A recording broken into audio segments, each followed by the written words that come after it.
I don't know what happened previously. I have no idea what happened, but all I know is the thing froze, so I had to recreate the stream. So forgive me, yeah?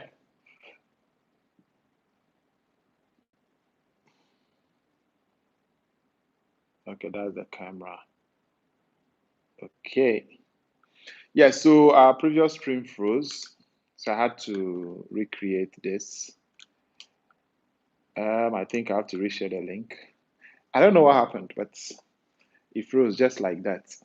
So welcome back, guys. Yeah, welcome back to tonight. So I don't know what happened to the previous stream, but it froze just like that. So sorry about that. Yeah, we're back here. Don't forget to drop the thumbs up as you come in. Yeah, Miss Avevo, how are you doing? Are you awake? How are my wives doing? My two wives. Hey, Kofi Johnson, what's up? What's up, man? How are you all doing? Yeah, work for the nation. Karen, the nation needs you to work for it, so work for the nation. Those of us at home too, we are at home. Work for us. Awesome. Me too, I'm fine. I'm doing fine, as you can see. Don't forget to drop your thumbs up as you come in, yeah?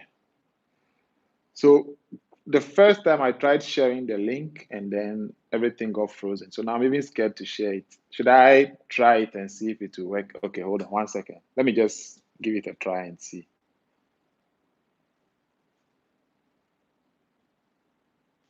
Yeah, so IT people, even if it's out of our control, we've been taught to say sorry. I think is the light not too harsh on my forehead? Hold on, let me just turn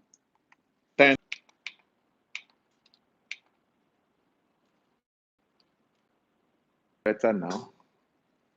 Yeah, I think it's better now. Okay, so let me try sharing the link again, and let's see if this time it will behave. All right, all right, all right. We are back here now. So yes, I did a quick share. The light is still harsh, eh? Okay, let me go. I think, or is it from? Okay, I think it's from the one up here. Yeah, yeah, yeah. It's from the one up here. So let me see. How do I even? Should I boom it so that? Darko, what's up?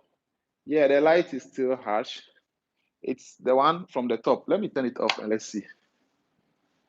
Okay, am I visible now? Is it clear? But I've turned the overhead light off. Now it's just the one in front here, the LED light. So I think it's better now. Yeah, it's better now. So today I want us to talk about essentials, the basic things you need, as a startup photographer. Startup, as in if you're now starting, the basic things you need in terms of camera, lens, and then depending on what you want to do. If every day you are fixing lighting issues, Joey, Ade, why are you always on my boss like that? And Joey, I thief your girl. You might need in your studio in case you decide to do outdoor also the basic stuff you need. Joey, I won't mind you. Bendako, that's how he is, so don't mind him. As you come in, don't forget to drop your thumbs up. If you're using your phone, just close the chat, press the thumbs up, and then tap on chat again. It will bring you back here. Yeah, so let's start our discussion today. I'll see if we can do just 1 hour or less. Man has some other things to do. I have some edits to finish before going to bed. Yes, and as you guys know, I don't retouch after 9 p.m. So I need to make. Hey, Anita is here. Madam X speaker is here. Awesome, awesome. Hey, why do you have a thermometer in your mouth? These days, the thermometer they use the shot and they point it to your forehead, to see if you have high fever or not.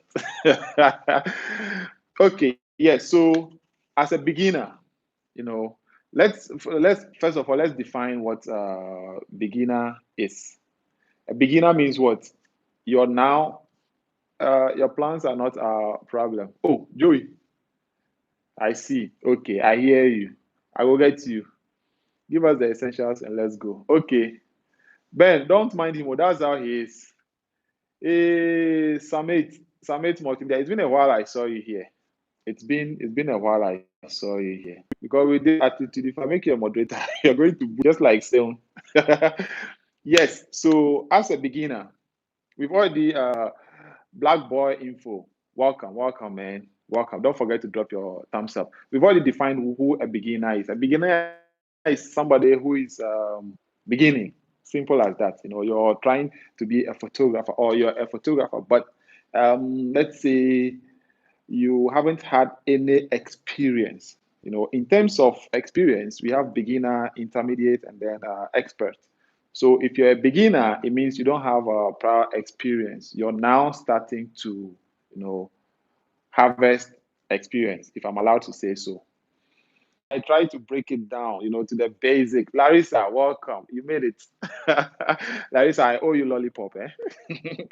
I'll buy you lollipop. Yes, Joey, that's my definition of a beginner. Somebody who hasn't got any prior experience, or you're just starting, something like a startup. You don't have any experience about what you're doing. So a beginner photographer is, do I say a wannabe or somebody, an enthusiast, somebody who, yeah, Gilbert, welcome.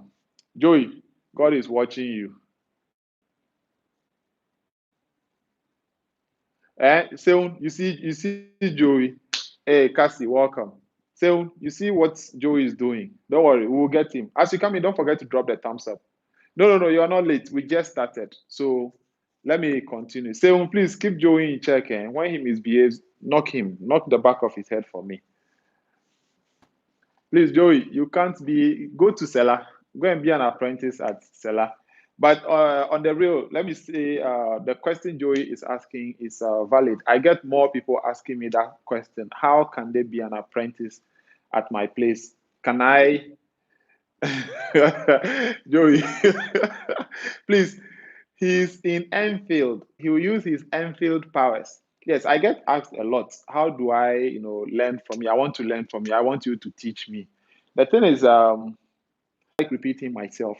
So if I'm teaching you and every day I have to, don't mind Joey. So I see it as if I teach you something today and tomorrow I have to teach you that same thing again. Like I get pissed or something like I don't have that patience. Even though people say I'm able to explain things to their understanding, I am not that patient when it comes to repeating the same thing over and over. So that's why I started with YouTube making videos. So the video will be there. You can play it over and over, and I don't have a problem with that. You get it. So yes, that's it. Now, how do you get to apprenticeship with me? Um, Before COVID-19, I started with 4 people. I started teaching them. Joey, see me in class, I was very quiet too. I never asked questions. As the teacher is talking, I take notes. After I go and read my notes and I'm good. Or I'm not the talk person, like book, read book. Nah, I'm the practical person. Do it, let me see. Once I see you do it, you can ask Stella. I just have to see him do it. Once I see you do it, I pick it up. That's me. So that's how I learn. And then, yes, the boys at the back. I was one of the boys at the back, the big six. We used to disturb a lot. Ben, if he doesn't give you his number, just go on his Instagram. His number is there, and go and pick it from there. Then call him by force. Call him, disturb him. In fact, text him. This, see, call him until he responds.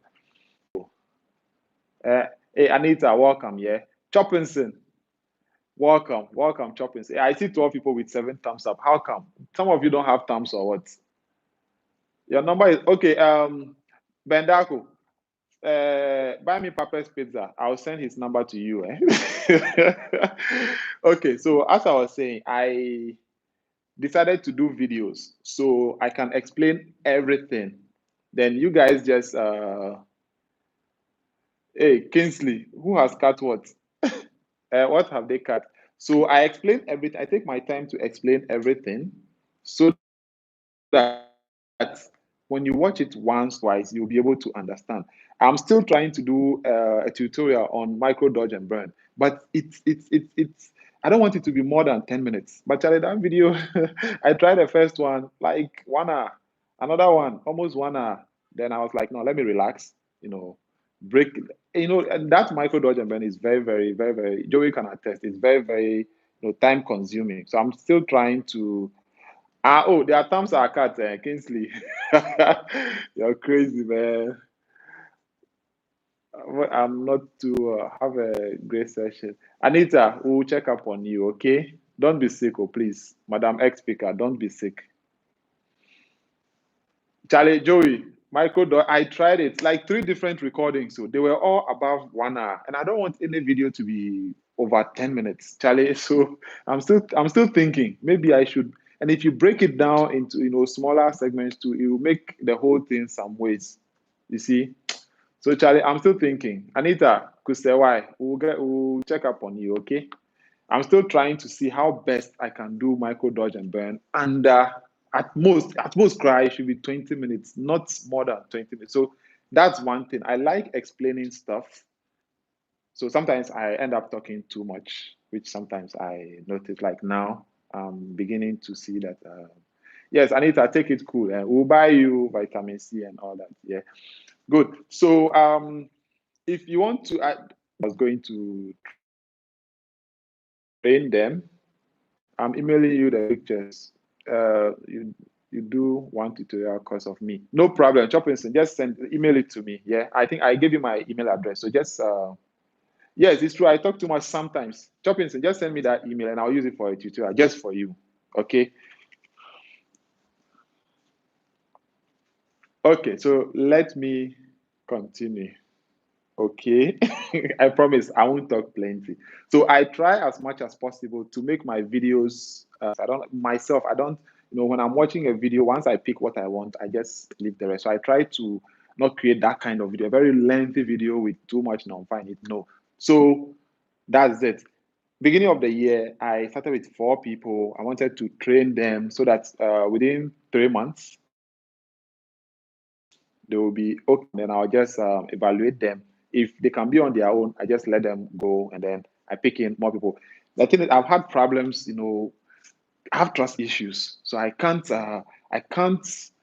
even when I have people around me, people I work with. When we have to pack up and go for an event, I still end up doing my own packing. I can't let my assistant pack for me because of this notion that they won't pack it as you want. You get there and there's no speed light.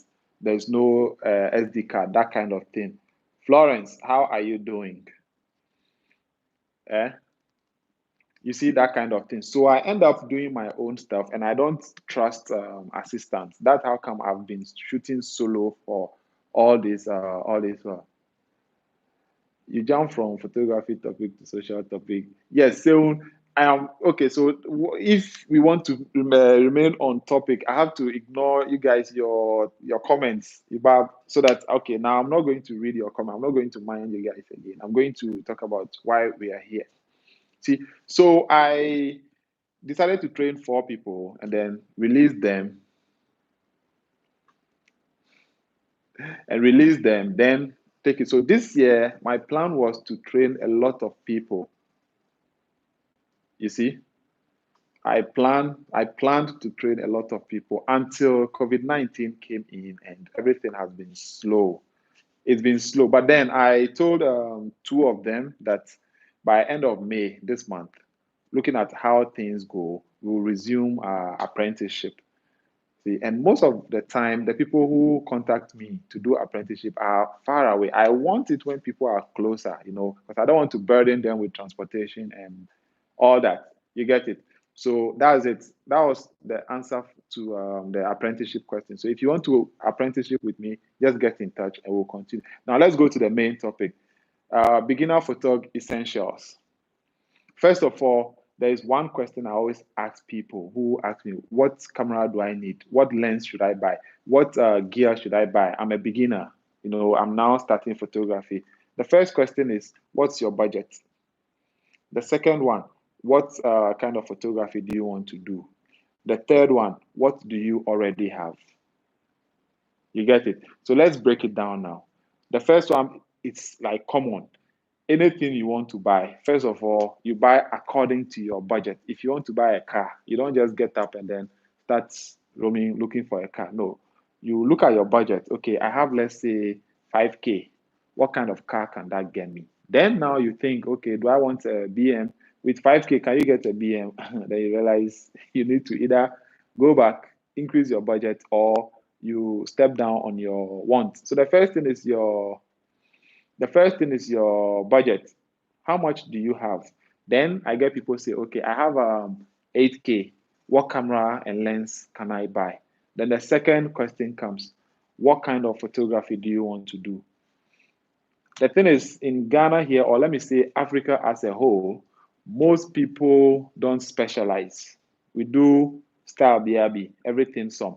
You see somebody shooting babies, somebody shooting adults, somebody shooting funerals, somebody shooting weddings. One person doing all this is not specialized. So you end up using one camera for all these things. You get it? But elsewhere, where they have a specialization, let's say you decide, okay, I want to do mainly portraits. Even portraits, we have different types. But let's say, okay, you've been bold enough to say you want to do mainly portraits. Portraits, is it studio or you want to do, other kind of portraits? Fine. If you decide to do portraits, there are cameras and lenses or gear you should buy for portrait photography. If you decide to do events for the sake of this discussion, weddings fall under, no, we'll separate weddings from events. So events, we are looking at concerts, um, parties, and all that. So if you choose to be a wedding photographer, there are things you need to buy that somebody who is a studio photographer, not necessarily studio, but a portrait photographer won't need. You get it? So your needs will be different.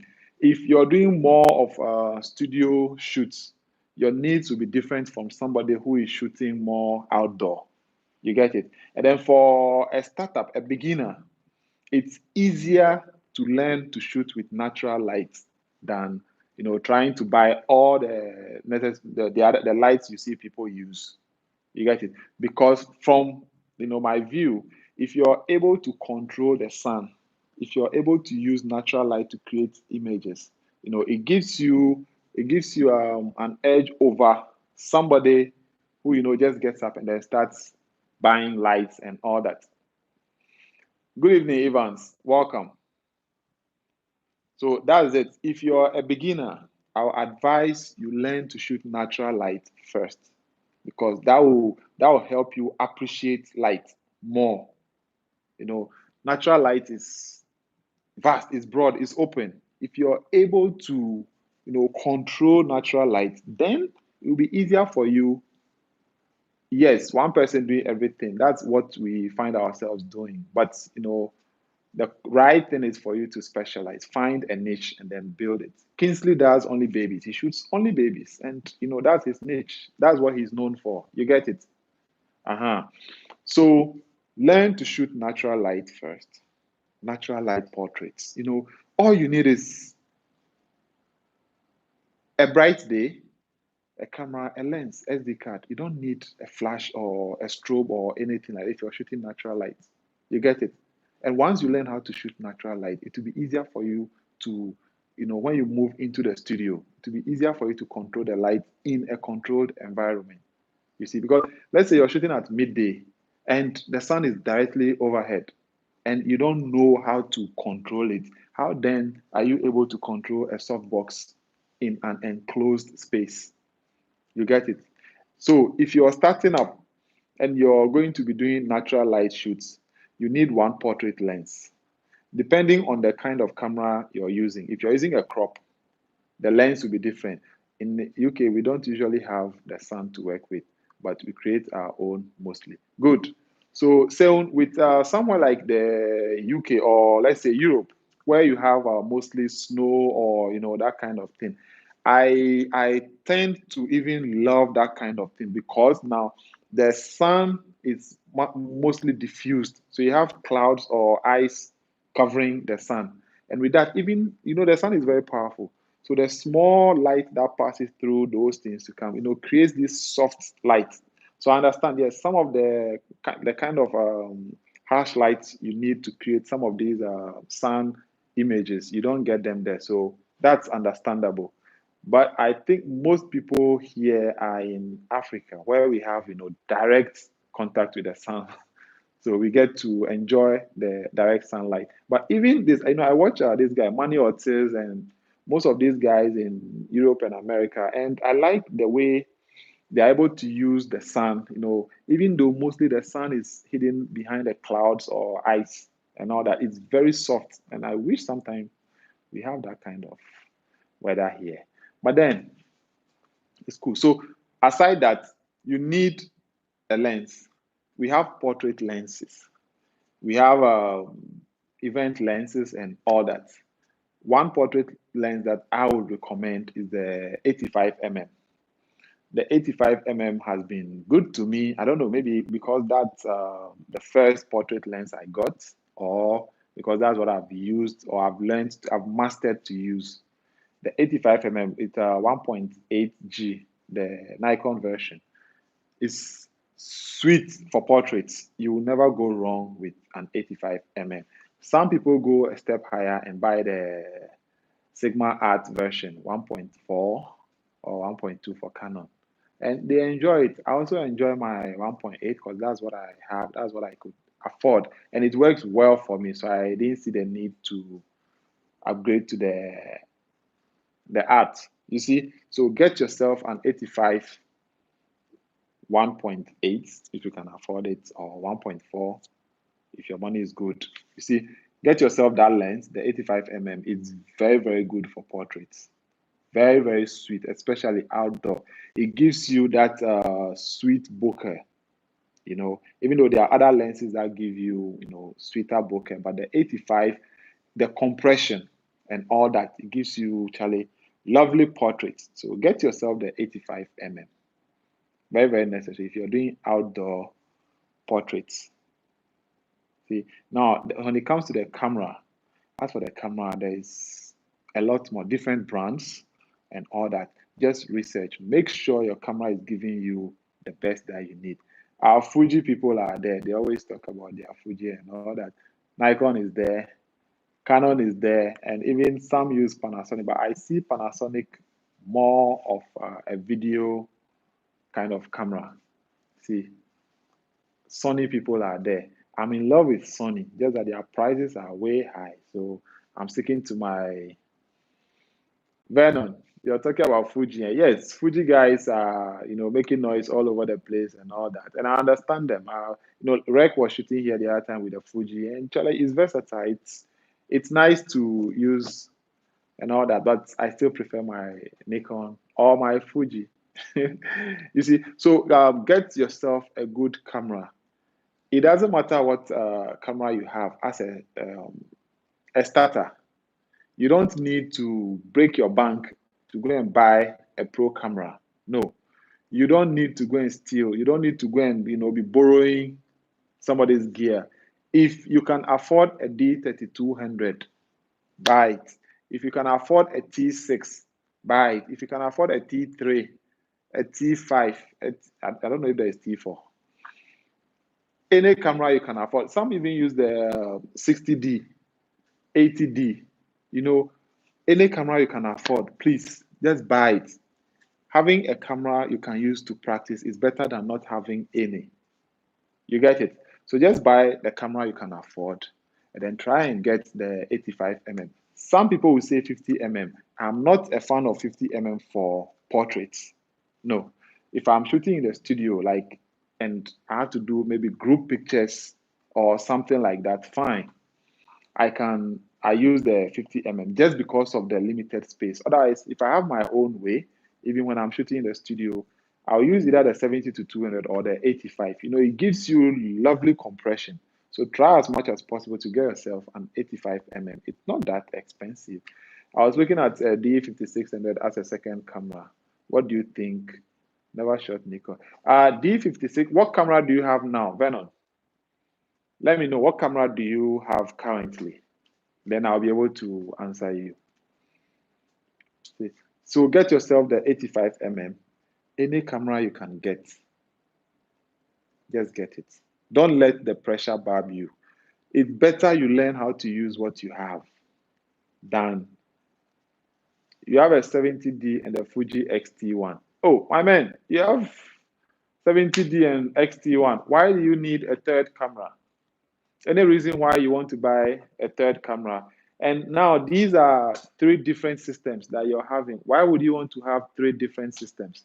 It's better you have one system, so that when it comes to lenses, you have one lens, you can use it on all three cameras and all that. But now if you have three different systems, it means what? You should have three different lenses and color profiles and all. Even though you can correct them in post, you will just make your post production longer. Is it just me or he keeps buffering? Guys, am I buffering? Because I don't see any buffering here. Let me know if I'm buffering so that I can work on it. You love Nikon colors, then switch to Nikon. Sell your 70D and then buy a Nikon. You see, if that's the case, try and at most two systems.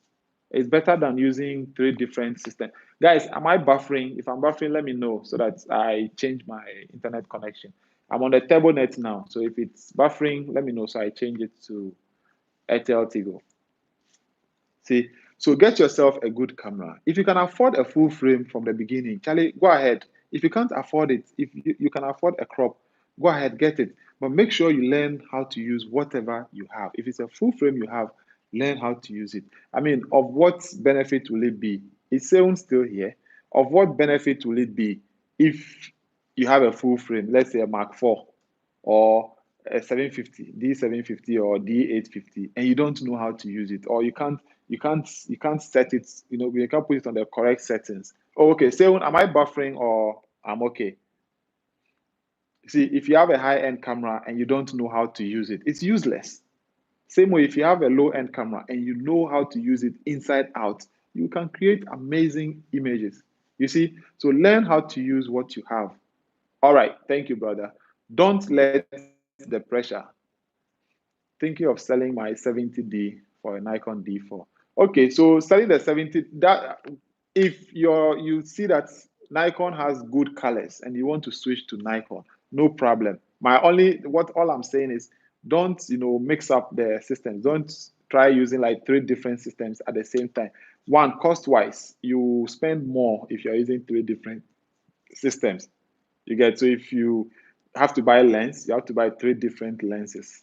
But if you're using two, or let's say one system, three different bodies, you can use one lens across. So if it's Nikon you want to use, you buy maybe three different Nikon bodies, but then it will be the same lenses throughout. So with that, you get to save on cost.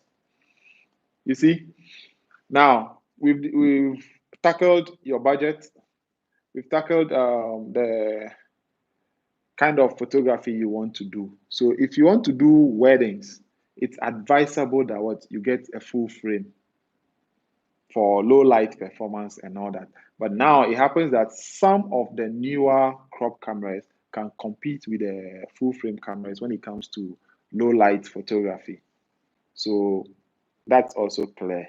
It goes back to the first statement I made. Buy a good camera and learn how to use it. It's very, very important. No matter what you have, learn how to use it and everything will be fine. So decide what kind of photography you want to do. Are you going to be shooting more of sports? We have sports cameras. If you try using a normal camera, maybe camera for a studio work, if you try to use it for sports, you will miss a lot of shots because if when it comes to sports, the focusing must be very fast. And then when you are shooting in burst mode, if you don't know what burst mode is, when you can set it to take let's say 15 pictures per second. So if you tune it to that and then you press the shutter, Samit, which one is okay? Oh, okay, so my connection is okay. All right, thank you. If you press the shutter button once, it shoots like it shoots all those images at once. So if you're shooting sports, that's very necessary, because if somebody is running, you want to press your SD card, the card that you're using. We have specific cards for sports, those that save faster. Sometimes you shoot and then you realize that even to replay, it takes time. The hourglass will be there rotating.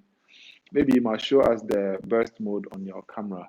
Um, hmm, where is my camera? It's in my bag somewhere. Okay, Venom, tomorrow, I'll show you that tomorrow, okay? Oh, buffering. I don't see myself buffering here. Am I okay now? Is it good? Am I still buffering or I'm okay? Vernon, tomorrow I'll show you the burst mode. We'll be outside, then I'll practice it for you to see. Okay? I'll do that for you. Oh, buffering. Wow.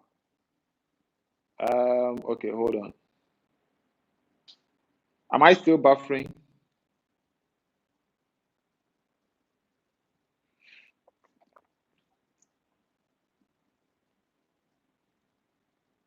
I'm back. Yes, so you see, if you're shooting sports, we have sports lenses. If you can't use a 50 mm, it's okay now. All right, thank you. You can't use a 50 mm to go and shoot sports. All right, Evans, thank you. You can't use a 50 mm to go shoot a sports event. I mean, if okay, thanks, Cassie. If you're supposed to be in the stands in a stadium with 50 mm, you're going to be getting a wide image. You get it? So we have specific lenses for sports. When it comes to sports, you are looking at the 400 mm, 600 mm, and that 70 to 200, those longer lenses, so that wherever you find yourself, you'll be able to zoom in, and get all that. Let's say you want to take a picture of somebody kicking the ball. You don't want to take like a wide image and then go and zoom in and then crop. No, it will decrease the quality of your image. So you have specific lenses for sports. So first of all, decide what you want to do. If you decide, then you will know what you should buy. It will make sense. If you're going to be doing more outdoor natural light shoots, then you go and buy a softbox. It will make sense because you won't need a softbox if you're going to be doing natural light. You get it? Maybe you should do a video showing us the comparison between 50, 85, and 70 to 200. Okay, I'll do that. I have all those three lenses. So I'll do that. Cassie, will you be my guinea pig for that video? I have the 70 to 200, I have the 85, I have the 50. So, Cassie, please note it down, and then or WhatsApp it to me so that I'll be able to remember it. I need to do that. I can do it anytime soon. Yeah. So, Cassie, please send me a message with that, so that I don't forget.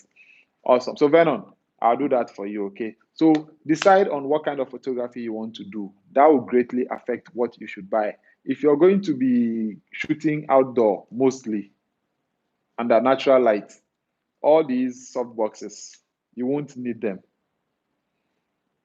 See? Thank you, Cassie. Why not? She will do it. Yeah, thanks. You see, if you're going to be doing natural light, you don't need all these things. I do more of studio. That's why I have all these things sitting in the studio. So, first of all, decide what you want to do before you start buying. Don't just get up and start buying. Also, when you're buying online, make sure you have a tape measure with you. Let me show you something. I wanted to buy a tripod. This was, I think, some 4 years ago. Eh? About 4 years ago, I wanted to buy a tripod on AliExpress. So I went on AliExpress and I saw a tripod there, and I ordered. And guess what came? This. I wanted a big tripod like the one I'm using now. Let me show you the tripod I'm using now. I wanted this, this kind of tripod, a big one like this. See? And I placed an order on AliExpress. And guess what I got? Hmm? This is what I got. This small thing, this micro tripod, it's for phone. But because I didn't take the measurements into consideration, this is what came. And I regretted it because this can't hold a DSLR. The wind will blow it away. This is a micro. See, You can see one folded. You see, it's just like my how do you call this thing in book? Is it 1 foot? Yeah, it's like 1 foot. This is a mini, or it's a micro tripod, but I didn't know because I didn't check the dimensions. So make sure when you're buying online, check the dimensions. 1 foot, yes, this is 1 foot. Make sure you check the dimensions. If possible, I've learned my lesson. So now anytime I'm ordering on AliExpress, the Chinese have a way of making things look big on your screen. Meanwhile, they are very small and their sizes are different from the standard sizes. So make sure you have a tape measure, check the specifications and measure, and see if what you're ordering is exactly the size that they said. Otherwise, you end up buying. I bought a reflector, also the same thing. It was a small reflector. I wanted this kind of reflector, as big as this. See, I wanted this kind of reflector.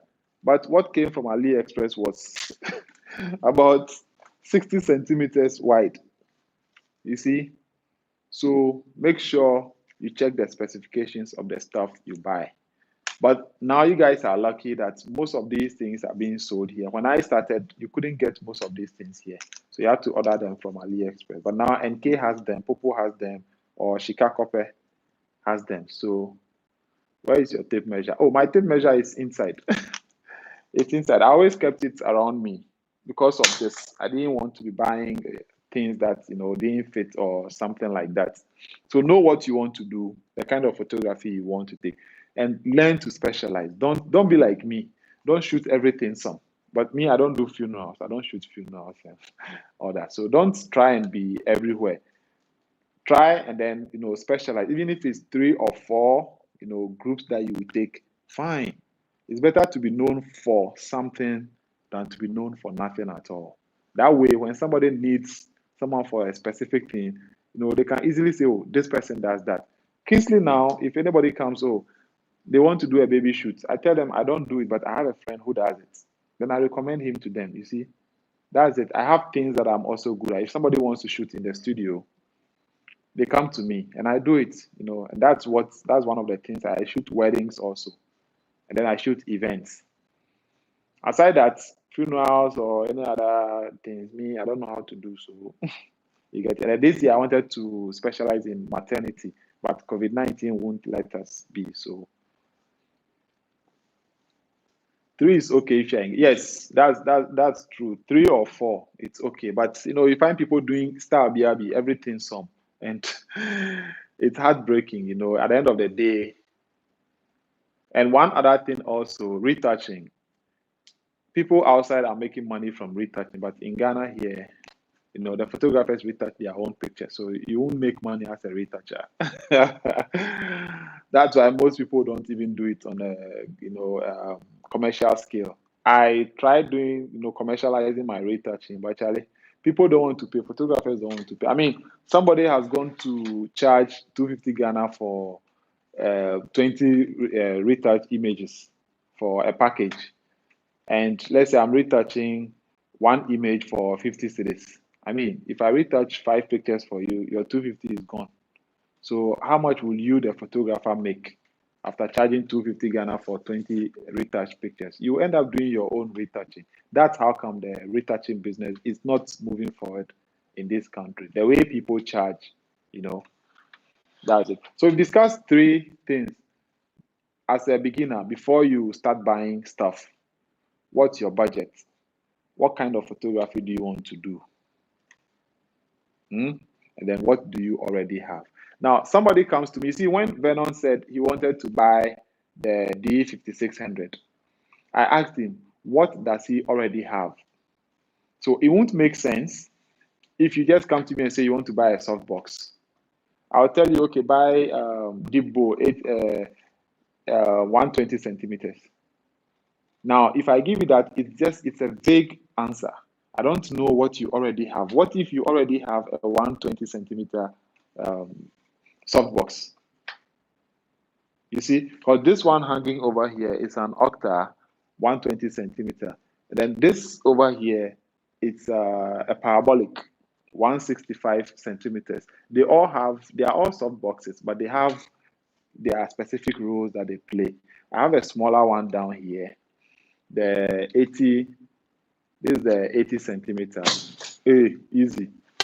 I mostly use it as a as a leg light.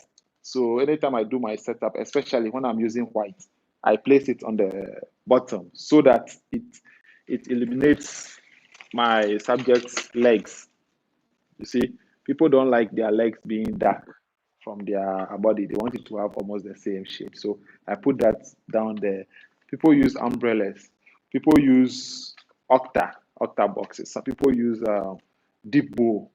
All these things have uses, So before you buy, you should know what you already have. If let's say you're a portrait photographer and you have a 70 to 200, then you come and ask what lens should you buy?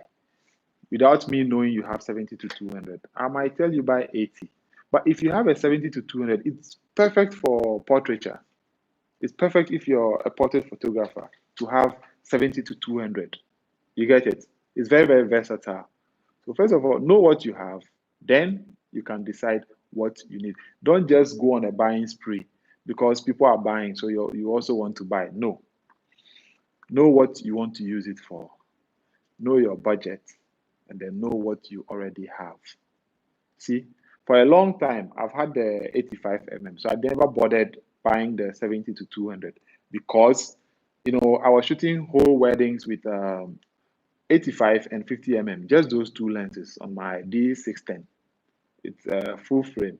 So it was good. If I was in a tight corner, I used 50 and then the same 50 for group pictures and all that. And then if I had to, take telephoto or portraits, I switched to the 85. So I was switching between those two lenses until I could afford the 2470, which gave me, a wider use. The 2470 is a good utility lens. If you can afford it, get it, especially if you're shooting events like weddings, parties, and all that. You can, go all the way to 24 and then come to the portrait, the telephoto end, which is 70 Very, very versatile lens. You can get that. It's very, very good. Then 70 to 200. So now most of my weddings, I shoot with a 24 to 70 and 70 to 200. Mostly the engagement, I shoot the whole engagement with just 24 to 70. Then when it gets to the exclusives, I switch to 70 to 200 because most of the environments are not that, eye friendly. So I try to compress the background. I blur the background so that, it fits in nicely. You get it? So that's it. Know what you have. Hey, Henrikovich, what's up? What's up? I'm good, man. How are you doing? How's your day been? Today we are discussing beginner photographers essentials, things you need to get, as a beginner, things you shouldn't bother yourself getting. You see, sometimes you just feel like, oh, I have this. Hey, which of the payments, Henry? Which of the payments? Cassie is here. Just name it. She will send you Momo. You see, sometimes you have money and you think, oh, let's say Ghananie has this thing, so let me also buy it. You don't know what I use it for. You see, if I have a particular lens, maybe I have use for it every now and then. That's why I bought it. Then that brings us to another topic. Should you rent or should you buy? Hey, I beg, which payment? See, that's another topic. Oh. Should you rent or should you buy? I think once we discussed it on one of these live sessions, and Seun was also no, there was Seun, and then there was I've forgotten this guy. He called in from the US. Yeah, the thumbs up, drop them. He called in from the US, and he was talking about he rented most of the high-end lenses until he could afford. Then that gave him more gigs. You get it? So if you need the 85 for, let's say, one shoot every month, it's not economically wise to buy it. Yeah, thumbs up, police. Hey, Solomon, autofocus versus manual focus. Wow, that's also another topic, man. It's another topic. I had an 85 1.4, a vintage one, which was just manual focus. I used it in the studio and I loved it. You see, the thing is with manual focus, you enjoy it if you're using mirrorless cameras because they have this, is it focus assist or something? So that when you're focusing, it shows you what's in focus. Like there's a visual representation on your screen. So you get to know if the thing is sharp or not. But with DSLR, most DSLRs don't have the focus guide. So even if it's sharp, you won't know unless maybe you zoom in or you are used to that. Okay, so question for beginners. How would Photog come up with shoot concepts? Henry, this question is not for just beginners. Even experienced photographers, some, have problems with developing concepts. Concepts are creative processes. You get it? Concepts have to do with mirrorless, have the focus peaking. Yes, that's focus peaking. That's the right statement. Focus peaking. Mirrorless cameras have it, but most DSLRs don't even have it. So it's difficult using manual focus unless you are used to it. The video people use manual focus, so they are used to that. So getting shoot concepts, mostly you should have a mood board. A mood board is like a collection of ideas. If you know how to draw, perfect for you because your ideas are in your head. How do you communicate your ideas, your concepts to your model or the makeup artist or your other people you're collaborating with? By showing them a visual representation. So if you know how to draw, perfect. But for those of us who don't know how to draw, we go on Pinterest, Instagram, Facebook, anywhere that you can have pictures. You go through the pictures, and if you see something similar to what you want to do, you save it and then show it to them. So on the day of the shoot, you can vary it. That's what I do. I show them a concept. This is something I want to do. When they get here, we alter it totally. We end up doing something very different. But that concept, that picture I sent them is just to give them an idea of what I would want to create. So as for concept development, is a whole thing. I think Salah says he's organizing a workshop for that topic. He will discuss everything into details. He's a creative person, like he's a visual artist. And then the best photographers, let me say, yeah, most of the best photographers double as visual artists. So they are able to create, visual. I'm a technical person, so most of the things I do are technical. So Henry, I hope I've answered you. So as I was saying, you should know what you want to shoot, know what you have, and when you want to ask us, some of you, sometimes the way you ask the questions, we are not able to answer you because of how you act. Let's say if you want to ask me what camera should I buy, it just comes straight.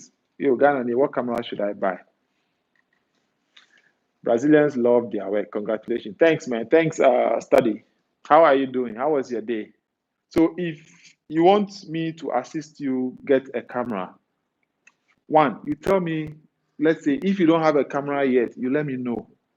And then you tell me your budget and what you want to use it for. Don't just tell me I'm a beginner and I need to buy a camera. Which one should I buy? I won't be able to give you. I've always answered this question all the time in my DM, in groups, even on live sessions. Like that's why today I decided to tackle it like on its own, unadulterated. If you just ask me what camera should I get, I won't be able to give you a precise answer. You see, so these three things should help you decide it yourself. Most of the time, I ask them these questions. What's your budget? What are you going to use it for? What kind of photography are you going to do? And what do you already have? That's true. Being a visual artist makes your creating process very easy. Yes, very, very true. So most of the photographers who have these crazy concepts, if you check their background, they are visual artists. Someone like Rec is a visual artist. Pixelate is a visual artist. Most of them are visual artists, so it makes it easier for them. Me, I'm not a visual artist. I can't even draw a caricature. I can't draw a cartoon crying, you see. So for me, I rely on concepts that others have shot, and then I alter them in my own way to get my own concepts. So Henry, I hope we've settled that. And then sometimes also you don't put all on you. Elsewhere, I know there is a photographer, there is a creative director. See? So the photographer's job is to capture whatever the creative director creates. But in this part of the world where the photographer does everything, the photographer is the hairstylist, the photographer is the has to work on the makeup to make sure the makeup is good. The photographer is a costumer, has to provide costume, make sure the costume is straight, aligned, and all that. The photographer is a creative director. The photographer is the which one? The photographer is the retoucher. The photographer is the marketer. Then the photographer is the same guy who will go and deliver the pictures to the client. You see, if you have that kind of setup, you are doomed. And that's the situation we find ourselves in most of the time.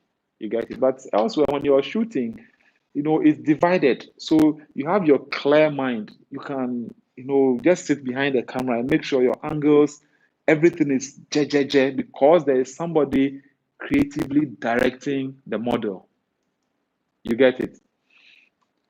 We have creative directors here in Ghana. Yes, we have them, but the thing is, on most shoots, or let's say if I have a shoot, most of those people most of them wouldn't want to collaborate because I understand it's their job also. So on bigger shoots, let's say on projects, if you're going to do a campaign for Woodin, I'm sure Woodin will hire a creative director to do that. But let's say on individual basis, if I have a collabo with a model to shoot, it will be difficult bringing a creative director. You see, they are few and not popular, and they are hiding. The way photographers are allowed, we go out, look for people to shoot. If the creative directors will also come out and then, talk to photographer, oh, I have this idea, let's shoot it. It will because me, I've always said that I need a creative director in my life. Somebody I can. Sometimes I have the concepts in my head, but I can't even explain it to the model to understand. But if a creative director listens to me, because that's the person's job, they'll be able to know what I want to create and then bring it out to the. You can call me because I'm one. Oh, Cassie, you're a creative director. Hallelujah. I'll make use of you. Okay, those coming in, don't forget to drop your thumbs up. So, guys, essentials. Now, we've talked about the basic stuff. Now, let's talk about some very important stuff for you to succeed as an upcoming photographer. One, get yourself a good makeup artist. It's very, very necessary. Selah said this thing 3 years ago. I remember in Epic. He said what? It pays to have a good makeup artist. If you have a good makeup artist who does good makeup for your model, see, you don't need to spend too much time retouching. Most of the time, what we are retouching is makeup. Makeup that has been done by a supposed to be another professional. But we end up straightening eyebrows, um, having to dodge and burn because the makeup isn't smooth and all that. But I see it as that's somebody's job. So if that person has done it, why should we, end up doing that? Which at the end of the day makes the makeup, after retouching, they don't even see the makeup. It's your retouching that shows you are a geek, Dromo. Hey, Dromo, are you that? Awesome. Today you're here. Cassie, is that our Dromo? Because I know two Dromo. One is a videographer in Tema. Then I know the other one, I think Teshi or one. And then there's even a Dromo studio at Spintex. So I always got confused. But then I think somebody explained to me. You see, so get yourself a good makeup artist. A makeup artist who will not see somebody black and then give makeup that looks green on the person's face. So that looks like, have you watched The Mask?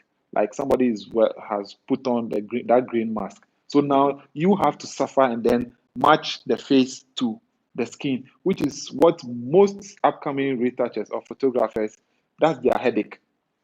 They find it difficult.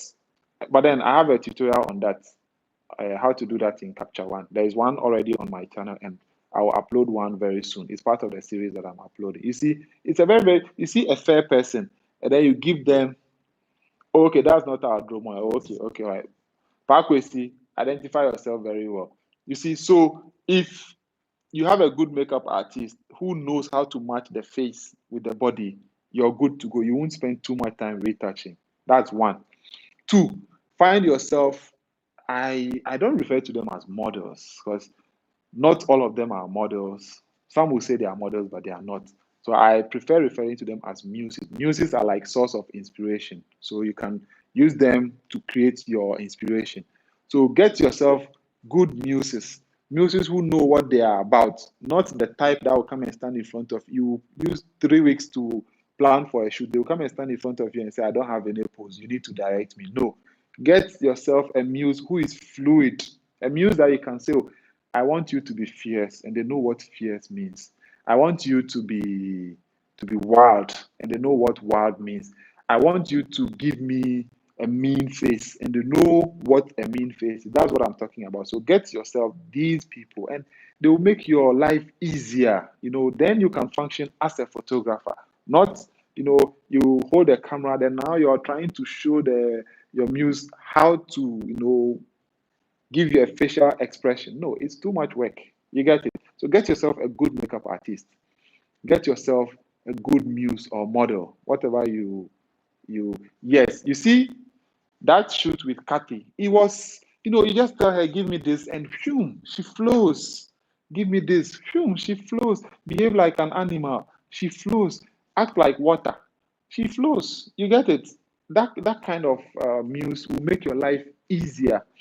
So you understand it when you see a particular photographer shooting one particular model or muse all the time. It's not because of favoritism or anything. It's because they gel. That person is able to express whatever the photographer wants to express.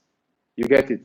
Give me, Nana Akufo-Addo kind of face. She's ready to give it because she knows. Give me John Mahama face. She will give. Give me General Mosquito face. She gives. Give me this thing, Donald Trump face, and she knows what it is. Those are the kind of people. They make your life easier. You get it? Get yourself a good makeup artist. Get yourself good models, and then learn to collaborate. Collaboration is key for creatives. If you think you can do it on your own, it's a lie. You have a camera, you have your lens, light, space, everything, but you don't have a model. Who are you going to shoot? Yourself? You get it? You're a photographer, you can't do makeup. You need a makeup artist. You need a model. You need other photographers to teach you. If you have 2 or more photographers at one place, I swear, unless your brain is blocked, you will always learn something new. Anytime you interact with other creatives around you. You get it? So take it from me. Learn to collaborate. Don't try to do it all by yourself. No. Sometimes, yes, it's true. Other people around you try to, either steal your ideas. But I mean, ideas are ideas. Why do you even say somebody stole your idea? But, some people are bad. They talk bad about you to the people around you just so they can, be like they are nicer and all that. I understand, but put all that aside and still be human.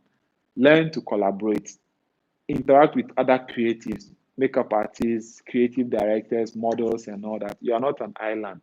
Collaborate. Talk to other photographers. Charlie, anytime I talk to other photographers, I learn something new all the time.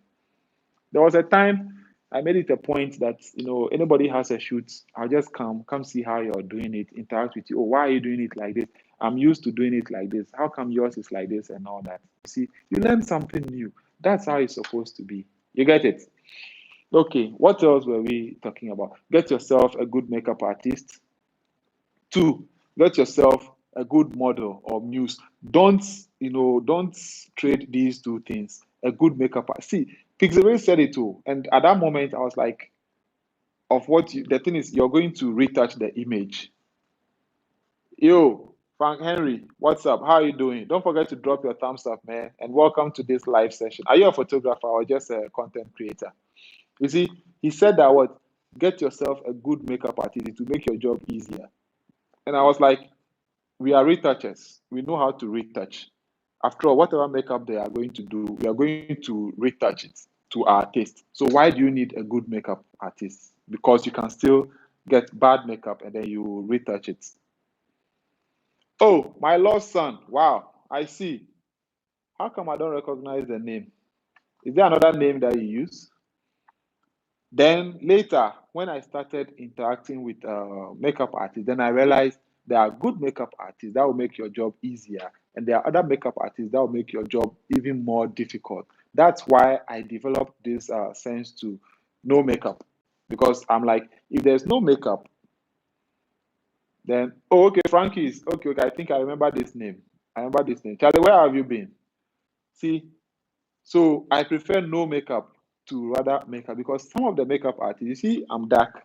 Then they'll give me a makeup and my face will be fair than the body. Now I have to go and correct that in post, a Juma. Or a black person, then they'll make the face green or yellow, those kind of things. So get yourself a good makeup artist. I beg you, it's very, very, very, very necessary. Yeah. Okay. We've reached top of the hour. Guys, do you have any questions? If you're here and you haven't subscribed yet, please go ahead and subscribe here and hit the bell. And if you haven't dropped your thumbs up, if you're using your phone, just close the chat window, press thumbs up, and then tap on chat again. It will open up.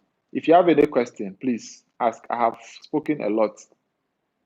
I've said a lot of things. So if you have any question, please ask so we can move on. Yeah?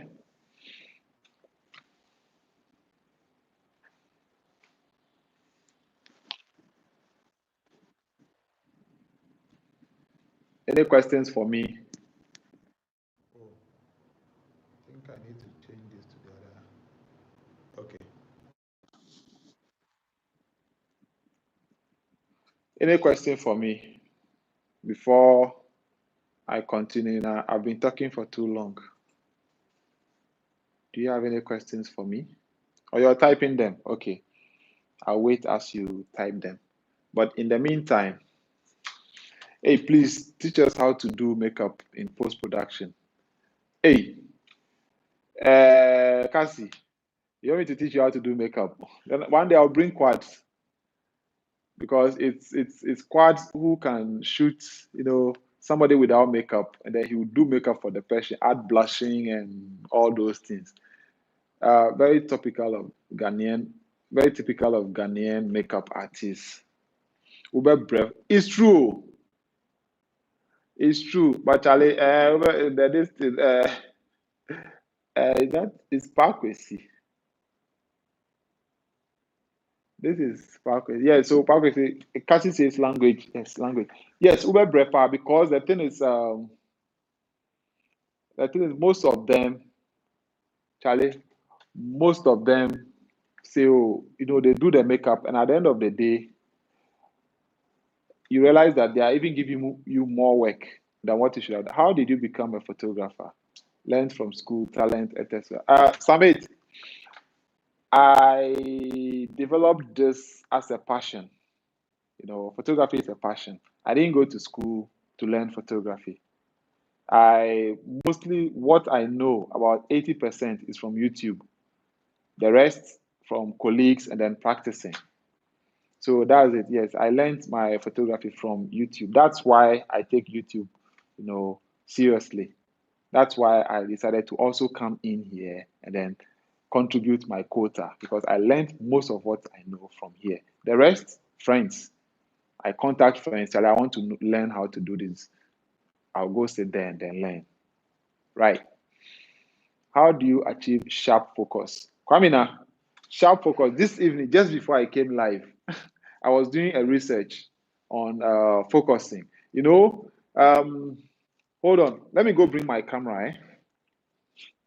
Let me go give me 10 seconds. Let me go carry my camera. I'm not gone. I'm still here. I'm just going to take the camera so I show you something.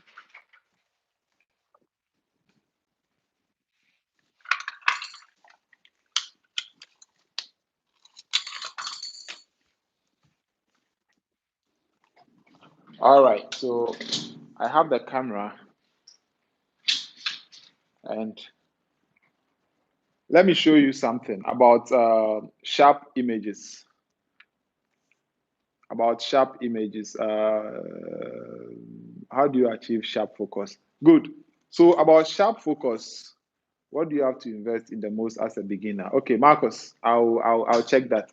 About sharp focus, who asked that question? Kwamina, this is your answer. About sharp focus, what most people don't know is that when you pick your camera, there are, oh, can you guys see? Or it's too bright? I think it's too bright. Maybe I should do a video on that because this, I don't know why, but the screen looks very bright. Let me flip it and see if you can see. Good. So you see on here, this dot over here, that's your focusing point. Most people don't know that thing exists. So what they do is, see it's moving. So wherever you place that dot, that will be the sharpest part of your image. That's where the camera is going to focus. You see I'm moving the point, this point over here. See I'm moving it. So wherever it is, that will be the sharpest part of your image. So you should always aim at placing that point on your subject's eye, because if you look at an image, the eye is supposed to be the sharpest part. You get it? So place that point on the person's eye and fire. There's something called focus and recompose, because when you place that point somewhere and you shoot, you end up having too much negative space, or you cut the person off. So you focus on the person's eye and then you recompose. You focus like this, and then you recompose and shoot. So you see most people, most professionals, this is how they shoot. They focus and then they move. So they focus and then they move. They focus and then they move before you hear the crack.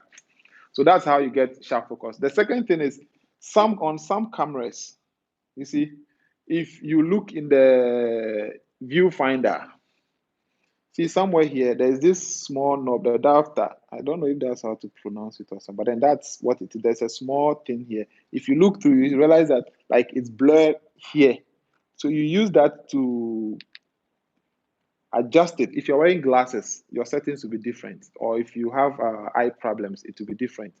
And then also, you can use the viewfinder, either the viewfinder or let me go here, or the live view. If you use the live view, it gives you sharper, like the live view gives you a real representation of what you're seeing is before you shoot. You get it? I know this is like a broad subject, so I may have to do like a specific one on this daytime so that you can see everything that's happening. But first of all, learn to use your focus point. Don't put it on auto. If you put it on auto, the system will decide where to focus on. You can focus on your lips, and you see your eyes are always at the back. So if you focus on your lips, your eyes will be blurred. And for every good image, your eyes have to be very sharp. Okay, next question is what do you have to invest in most as a beginner? Marcus, as a beginner, the main thing you have to invest in is education. Learn. So, as I said in I have a video how to become the best photographer you can. Apprenticeship, mentorship. Find somebody who whose work you like, somebody you aspire to be like. Find that person and go and learn under the person. Don't be in a hurry to be on your own. Go and learn under the person. Be ready to serve. Go and serve that person so that you learn from the person. If you find a mentor, all that I'm saying, all these things that I've been saying, they will come to you easily because that mentor will tell you all these things. Imagine I'm mentoring you. All these things I will tell you. You get it? So find yourself a mentor. That's what you should invest in as a beginner. Don't think, oh, I can make it on my own and all. I made lots of mistakes that if I had a mentor, I wouldn't have made those mistakes. So find yourself a mentor. And these days, there are plenty of them. Some will charge you and all that. If you can't pay, continue seeking until you find one that will teach you freely. You get it? So that's that. The next, my guess would be a camera since you use it most. Dembe, you're here again. I remember you, Dembe. Welcome. Don't forget to drop your thumbs up here. So, Marcus, aside gear, because your mentor will tell you what camera to buy. Your mentor, or even you might not even need to buy a camera because your mentor will have a camera or have cameras already. So you can test them and see how they work before you even settle on buying yours. So get yourself a mentor. That was why I came to you before my phone fogged me up. No problem, Henry. Cassie will say language. So don't worry, Henry. Once you're back online, let's link up and then discuss. So you need a mentor. before you even buy a camera, you should find yourself a mentor. Because if you come to me, I have this. This is the D3200. Let me see if I can show it to you. Well, see, this is the Nikon D3200 with the 50 mm. This is the 50 mm 1.4. You see, the 51.4. So this is one of the cameras. I bought this purposely to teach with. So if I'm going to teach you, this is the camera I'll use to teach you. I've decided to do a whole series on how to use the camera you have to create magic. So this is just a 50 mm and a D3200. This setup, every beginner should be able to have this. You see, and this camera has most of the dials that it's like it. How do I even put it? It's a camera. Once you have this, you can create awesome. This is what I started with. Yes, there are more children here. This is the camera I started with. The same camera. Just that I bought a new one, but it's the same D3200 that I started out. And I started with a Yongnuo 50 mm, not a Nikon 1.4. I started with a Yongnuo 50 mm 1.8 with this camera. That's how I started with a mini flash, manual. Learn to shoot manual. And as I said, if you have a mentor, he will teach you all these things. The camera I used to learn was faulty, so you could shoot only manual. So that's how I started. Now I have these auto and all that, and I'm still not used to them because I'm still used to the manual. Learn to shoot manual. Take control, take full control over your camera. Don't let the camera decide what it thinks is okay for you. No, take control. Yeah. Is there any more questions? Keep your questions coming. Yeah. I mean, I like answering questions. I like answering questions. Yes, it's all about YouTube. So, Ato, Famina, hope I've explained to you how to achieve good focus. Learn to use your focus points. Eh? Let me see if I can show you more here. This is on the Nikon body. Yeah. So don't get confused if you don't see lots of the things here. See, so this is on the Nikon. It's on aperture manual. See, this is a 1.0. Hello, Models Hub. Welcome. Cassie, is that you? But isn't the manual difficult at night? Oh, okay, Cassie, you switched accounts. No, Marcus, manual isn't difficult. See, if you put it on M, at night you should even use manual because at night, if you put it on any of the semi-autos, it will mess up your image. Okay, Cassie, welcome back. It will mess up your image if you decide. Learn to shoot manual. I learned it the hard way because my camera didn't have any other mode working apart from manual. Those of you who have maybe, let's say if I'm teaching somebody with this, the person might think, oh, it's easier to use any of the semi-auto. Why don't you use them? It's like driving an automatic car and a manual car. Me, I learned how to drive with a manual car, and I still prefer to shift the gears myself. That's adrenaline of shifting gears. One, they come to two. Sometimes I charge one, then I go straight to third gear, charge third, and then I go straight to fifth gear. I'm referring to the focusing mode. Yes, Marcus, depending on the environment you are shooting in. Let's say you're shooting a birthday party or a birthday dinner at Kempinski. Kempinski's restaurant has good light. Most of the restaurants where I've shot dinners at have good lighting. That's one. Two, your flash, the flash you'll be using will have an assist. It has the assist beam, the focus assist. There's this beam in front of the flash. So when you try to focus, it shows like a cross, a red, it's an infrared cross on the person you're trying to focus on. That helps your lens to focus. I don't know if you know what I'm talking. If you don't know what I'm talking about, let me know. So I'll go and take my flash and then come show it to you right now. So Marcus, let me know if you don't know about that feature. I'll come and show it to you. Frank says, Frank, Do correct lighting help in getting sharp images? Learned somewhere and want to verify from you.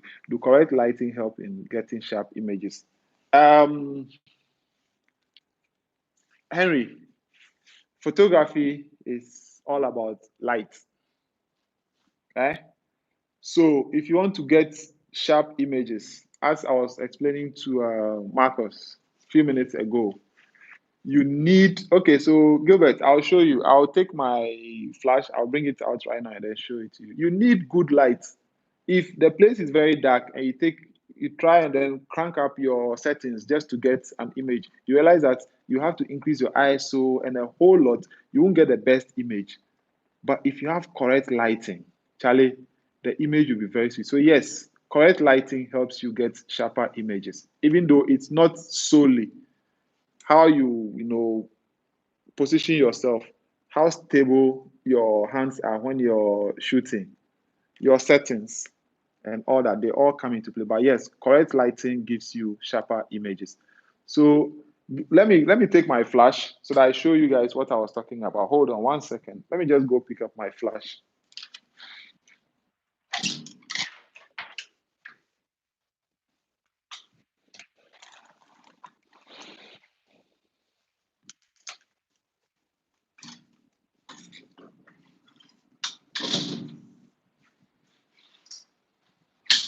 All right, I'm back. This is what I was talking about.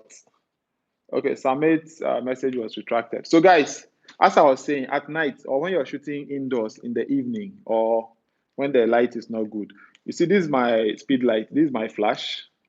I've turned it on. See, and it's right here. Most of them were handmade. What is handmade? What was that? Okay, I don't know what it is. So, see, can you guys see the red light? Can you see the red light coming from the flash?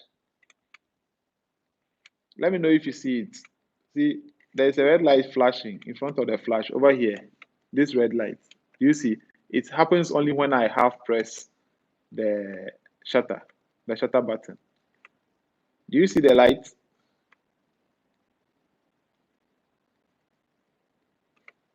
Do you guys see the light coming from the flash? Awesome. So that light helps you focus. It helps the lens focus. Okay, how I got my studio stuff. Okay, the canvas. Apart from Lightroom, what is your go-to editing software? Parkway, say I don't use Lightroom. I've never used Lightroom. I'm a Capture One person. And anybody who follows me, if I'm teaching you, I teach you Capture One because to me it's the best. All right, so this light is what helps you focus. So if you look at my hand, see, I'm focusing on my hand. See, hold on. Okay, let's go back here. See, if I'm trying to get, if the light is not that good, hold on, let me turn off this light so you can see what I'm talking about. Awesome. So I've turned off the light. Let's say we are trying to take a picture in this dark place. I'm trying to get it to focus, but it's not focusing. Okay, let me try taking a selfie. Ah, it's not working, man. Hold on. Okay, so it comes and goes. What's that? Okay, so you see, the light is on my face. See, you see what I was talking about? You guys, can you see the dots on my face? Can you see the dots on my face? The red dots.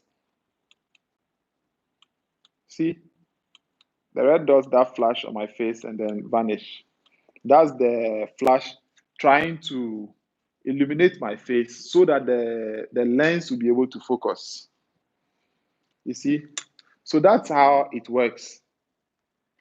If you have a good flash, that's how it works. So it's this light from the flash will illuminates that it's infrared. And you know how infrared can penetrate. So it tells the lens that, oh, focus here. So it helps you focus in the dark. So that has been answered. How do you get your studio artifact? There's tools, creates chairs, special place you procure. Samit, all those things I handmade them. Let me show you the crates. I created a crate myself. These ones, the crates that you see here. Oh, okay. I created them myself. I bought pallets, and with some small carpentry skills, I was able to create this table. See the bench here that I put stuff, even the one for the makeup artist. See, so I created all these by myself. Me na this tool I bought it from a game at Accra Mall. That's where I bought it from. But apart from that, this thing that I use it to bounce like a reflector. It's a foam. You know, when these big machines come from Amanoni, they put them on this light foam. So I painted the back blue that I use as a backdrop sometimes. And then this side, I use it to bounce. If I'm taking a full picture and I need the light to bounce fully from leg to head, this is what I use. And then the plywood on the floor, because the floor is carpeted, there's carpet. If I put the seamless paper on the carpet and then they use the heels to step, there will be holes in. I put this plywood, I painted it gray, and then you see the X there is the mark where, so I've done my light setting. So this X, that's where my model will stand. You see, that's how it is. So now the backdrop falls on this, so they step on the plywood. So there will be no holes in there. Onoshishi. These flowers, I got them from China Mall. The vase, I think 120 or something. And then the flower, every bunch is I think 25 cedis or 30 cedis. So I have two over here. So I keep changing. When my people come, they decide, I want to use this one or that one. And then you see, sound is very good. So you need a good sound system in the studio. You need cooling also. And then these flowers, I got them from China Mall. These I think is also 25 cedis for the bouquet. See, and then yes, anytime there's an enclosed area, you have people coming and going. You need air freshener. So, and then that's my alcohol-based hand sanitizer for COVID-19. Then this is my Sony. I like Sony a lot. This is my Sony Bluetooth. It plays Charlie like something.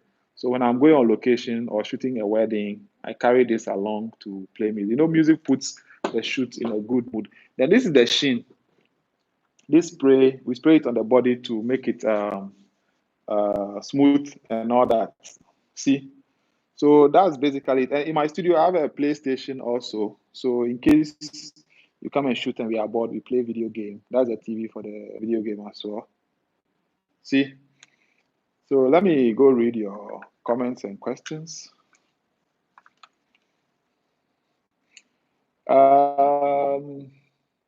Not canvas, just tools, crates, and yes, so I've answered that. It looks like not all speed lights have that red light.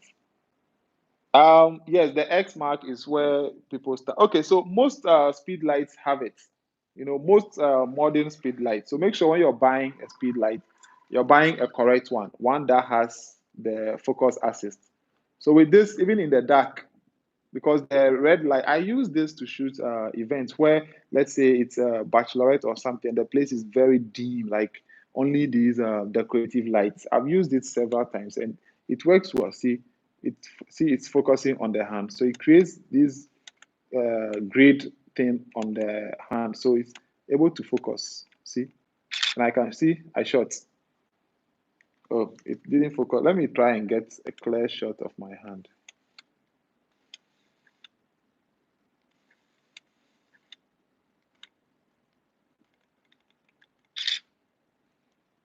See, okay, the settings are not correct here. So that's what you should try. Get a good flash, which does that, and life will be good for you. Any more questions? Do you have any more questions for me? I've showed you around and the carpet on the floor. I fixed it myself with one of the guys I was supposed to train. I think most of you know Eze Moments or something. Yeah, Eze Photography. But the boxes, I did them by myself. Just buy pallets. I have a hammer, nails, and I bought a saw. So that's what I use for that. And the plywood also, I have one thick one outside that I'll be painting white, which will be on the floor, so that the white backdrop, I don't have to pull it all the way down. Because anytime it gets dirty, we have to cut it. Then it gets finished, then you need to buy another one and all that. So I've decided I'd rather do a white plywood on the floor. So that will be white. Then the white backdrop just comes down to that level without them stepping on the white itself. Am I making sense at all? Any more questions, guys? Any more questions? I have said a lot. So you guys should also say something. I don't want to be the only one talking here like that. I don't want to be the only one talking. So ask questions if you have them. How do you work with rude clients?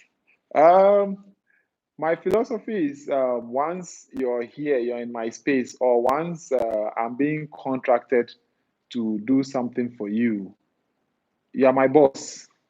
So it's just like dealing with a boss.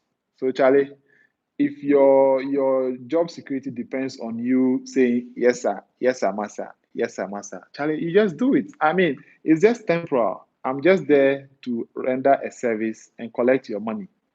You bab. So if you think you don't need the money and they are being rude to you, Charlie, just tell them, look, tell them your mind and then leave. But I think as a business person, you should always be nice to your clients, no matter how rude they are to you. You get it? Because it's not going to be like that forever. It's just for temporal. Let's say I have a shoot with you at the beach. I get there and you're trying to be rude. Look, I'll just put everything aside, do my job. I mean, you're not going to spend the whole day there. It's going to be just a couple of hours. You bab, Henry, yes, I must know this power. So just do, Charlie, I need your money. So me, I'll do your, if I have to lie prostrate to do the work for you and take my money, I'll do it, take my money and go. I'll supply you whatever I need to do. And Charlie, once I'm done, I'm gone. So that's that. Me, you can't be rude to me because you're being rude, I'm being nice. You get it? That's how you win more clients. Can you please talk about upgrading a camera firmware? Okay, so Samit, why would you need to upgrade your camera firmware, or why do you even need to upgrade? Let's say in general, your phones. There's a new iOS update. Do you need to update it? Most people, even Photoshop, the softwares we use, people see there's a new update and they want to go and update. Meanwhile, sometimes the updates are like bad.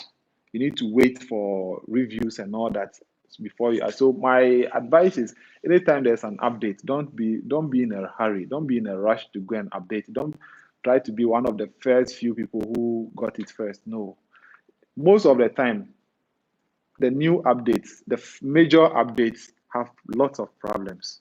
So just relax. When they have a stable update, then you can. But then the first thing is read about the update. Does it change something that you need? Does it address a fix that you've been waiting for? Let's take, for example, this camera. There's a new firmware update, or forget the camera, it's even too high. Let's take the flash. Even flashes have updates. You see here, you can connect the micro USB to it to update it. When I got it, I've updated it once. Now, anytime there's an update, read about the update, read about what it addresses. If now this flash is for Nikon, if there's a new update that says what it can work in TTL with Canon, I will update it because people use my studio, and or we can go on a gig. Somebody is shooting Canon and might need to use my flash in TTL mode. So with that, I'll update because it's addressing something that I want. But let's say there's an update that says um what like an update that doesn't address, or let's say these flashes, maybe you were having problems with other people, but you haven't experienced that problem. There's no need for you to update it. The same way with the camera. If there's an update that says what you can use Canon flashes on this thing, and you have Canon flashes, go ahead and update the firmware. But if it says what you can use Canon flashes and you don't have Canon flashes, you never intend using Canon flashes, there's no need for you to update it. So it doesn't mean once there's a firmware for your camera, you should update it. No, read about the update.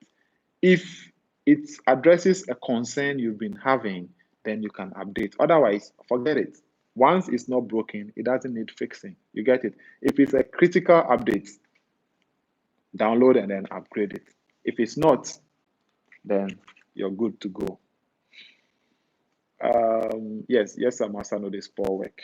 Just do it. Get your money, get paid, and chale. Una wo kono. You submit the work, they won't see you anywhere. Okay, so your question has been addressed. Thank you. Any more questions? I like questions, so ask me questions. Sure. I don't have to be the only one talking here. And I don't have to be saying everything from my head. You guys should help me with questions. See? So let's do something. Each of you here, just mention the camera you have, the camera and your favorite camera and lens that you have, not what you don't have. Oh. Mention the favorite camera and lens you have.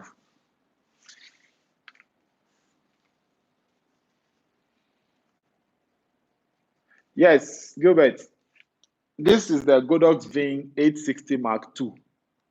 I bought it on AliExpress, I think 3 years ago when my Yongnuo blew up. I bought it at around 900 cedis. Now it sells about 1,000 something over here. And yes, you need to update it because I updated. I think there was an issue. So after updating, everything worked perfectly. So yes, updates are good, but make sure that update addresses your concern. The lines in your hair are gone. Oh. Yeah, Charlie. Oh, they left, I think, on the third day. Oh. My hair grows quick. So see, you can't even see that there were lines. He drew something like S or M or something. It's gone. So this weekend, when I go to the barber shop, I'll let him draw maybe SM. I'm an SM fan, so I'll let him draw SM. Ah, why am I not smiling? So I've been smiling since. Are you happy now? So I've been smiling since. So don't you have any question for me today? Hmm? Don't you have any question? So this is the camera I started my whole journey with. Oh. Nikon D3200 with a Yongnuo 50mm 1 point. I sold my PlayStation 3 to buy that Yongnuo 50mm. The PlayStation, I sold it with about 10 games on it for 650 Ghana. And I used 600 to buy the lens.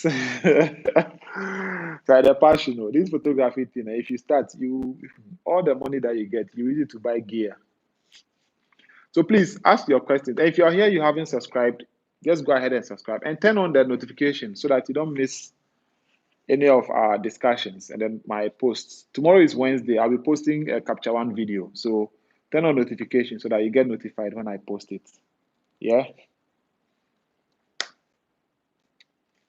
So yes, any questions before we vanish? Any more questions? Oh Nana was my name. Oh Nana was my name. Oh Nana, welcome, welcome. How are you doing, my sister? How are your soldiers? eh? So guys, we have one big YouTuber amongst us. She's a big YouTuber. Oh Nana is a big YouTuber amongst us. Yeah. So let's welcome her. Awesome. They are doing awesome, and we are also doing awesome here. Cassie, welcome. Hey, Catalyst is here. Catalyst is here. Catalyst is here. Hey, Charlie, my big people are all here now. Oh, Nana, share. You're a big YouTuber. You're monetized. You're making money and all that. So, Charlie, you're a big YouTuber. Share. But we the small ones, we are learning from you. Okay, Catalyst says, as a beginner, should I specialize or generalize? Good. Catalyst, that's a good question. I'm sure you, as a pro, will help me answer it. As a beginner, if you have a mentor, that mentor will help you make all these decisions. You get it? That's why I said it's very important to have a mentor or a coach. That person will help you make all these decisions before you even, make it out there. But if you don't have a coach, for the sake of argument's sake, let's say you're just there on your own. Should you specialize or generalize? It's a yes and a no, in the sense that now you don't know most things about photography. The weather is super hot here. I'm stepping out. Oh, okay, okay. Sorry about that.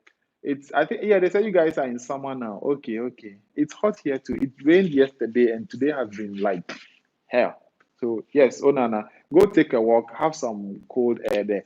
Yes, so one, I'll say you should generalize until you're able to determine, Henry, are you going to meet him over there? Eh? You should generalize until you know exactly what the various aspects of photography entail. Then you can specialize. Because now, if you're a starter, I assume you don't know much about the various fields or types of photography. So if you, let's say today you want to do baby, then after 3, 4 months in that, you realize, no, baby is not for me. I want to do weddings. You see, you wasted some time, even though you might have learned something. But if you have a mentor or if you generalize from let's say first 3 months, generalize, learn everything you need to know. Then after the first 3 months, by then you will know lots of things. Then you can specialize. So, Catalyst, what do you also have to say about that? Okay, so Onana says, I have a Canon M50. Onana, that's my dream content creation camera. That's the camera I want for my YouTubing. That camera is like, it's a mirrorless camera. I've seen a friend here use it, Rick Aqua. He uses that, and it's so, still trying to figure it out. I turned it to manual focus, and I'm enjoying it much better. Yes, Onana, if you do video, most of the time, if you use manual, otherwise, autofocus will be, jerking in and out, and especially if you, like me, as I'm moving, autofocus will also try to follow me. So manual focus is good for you. To add to what you're saying, you should generalize to improve your skill, but only share your specialization on social media. Excellent, Catalyst. Thank you for that. That is the point. You see, that is the point. Okay, 7 says Canon 600, Canon 6D, 50 mm, 1.8, 85, 1.8, 105 f2. Hey, 7, send me your 105 mm. 70 to 200 f4. Wait for EOS delivery soon. Oh, wow. Nice, nice. 7, I said your favorite. Your favorite. I didn't say mention all you have. Just your favorite combination. What's your favorite? If right now I should call you, say, let's go and shoot at the beach, what will you pick? A camera and a lens. Which one will it be? Yes, Onana, the camera you have, that M50, Charlie, I wanted to buy one. The price online is good, but when it gets here, it's too expensive. It's a mirrorless camera. It's very sweet for video. Eh? Very, very sweet. So enjoy it. And then if you're doing video, mostly you will use manual focus. It's the sweetest setting to put your lens on. So as Catalyst said, generalize, improve on your skills. And then within the 3 months, you should be able to know what exactly you want to do. Gilbert, I have a Nikon D5000 and 18 to 55 and 55 to 200 f4 to 5.6 and one Godox. Awesome. So Gilbert, that alone is good for you. You see, the 18 to 50, that's what I started with. I had it until recently. I sold it to somebody who needed it more than myself. And I had the 55 to 300. That one too, I sold it because I have the 70 to 200. Even that, I regret selling it because it's a good lens. I was using it to shoot the moon most of the time. Okay, so say your go-to is 85 and 6D. Awesome. Catalyst, what's your go-to camera and lens? If I should call you, Catalyst, let's meet at the California Bridge on a sunny day and take some portraits. What would be your go-to camera and lens? Do you think the use of phone cameras now can belittle the use of a camera? I learned there is a photographer outside who uses an iPhone for wedding pictures, just like we have an iPhone DJ here. Marcus, you see, phones, we have places for everything. You get it? There is a place for everything. And a phone can never belittle a camera, be it mirrorless, DSLR, medium format, or something. No matter how good phone sensors become, you see, no matter how good phone sensors, they can never compete with the traditional camera sensor. You get it? For social media, cool, you can do all those things. But when it comes to professional stuff, Charlie, nah, phones can never belittle that. Okay, Onana says, should I get new lens for my M50 or should I keep the kit lens? It's about 799 here, or maybe the price drop. I got mine in December. Okay, so Onana, the kit lens now I think is a zoom 18 to 55, which is good if you're doing just video. But then if you want to get like right now, you see my background is not blurred, it's very sharp. Yes, because this lens is very wide and all that. But if you want your background to be blurred, like creamy as you shoot, then you need a faster lens. So you might need to get maybe a 35 or any other, the video guys here can tell you.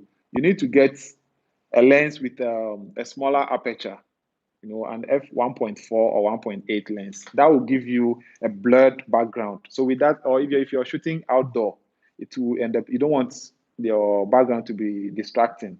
It will blur the background for you. So Onana, you should get now. What lens did it come with? If can you look on the lens and tell me what focal length is it? Sony A7R2 and 50 mm, because once I go APC mode, I get 80 mm. Okay, all right. So that's like Seun says. Seun says he will go with the 6D and then 85. Me, I'll go with my D750 and my 85. That's what I'll pick. See, I have a Panasonic Lumix 300 and I couldn't figure it out. Now it's collecting dust. Oh, geez. Okay, Onana, I'll check that Lumix 300 out and see what it can do for you. But once you're using the M50 is like sweet. Just go ahead and use it. So just find out. Oh no, if it's a normal kit lens, then you won't get the background blurred. If you want the background blurred, get a 35 mm. Or if you want to be very close to your camera, then you should get maybe there are other wider zooms with maybe f2 or f2.8, 15 to 45. Okay, and that 15 to 45, I'm sure it starts at maybe f4 or f3.5 up. So with that one, you can't have your background blurred. So if you get something with f1 point or maybe a 16, this same 15 to maybe 20 or something, but then with an f-stop of 2.8 or something, that should get you the blurred back. Or you can get a 35 mm, 1.8 or f2, and you're good to go.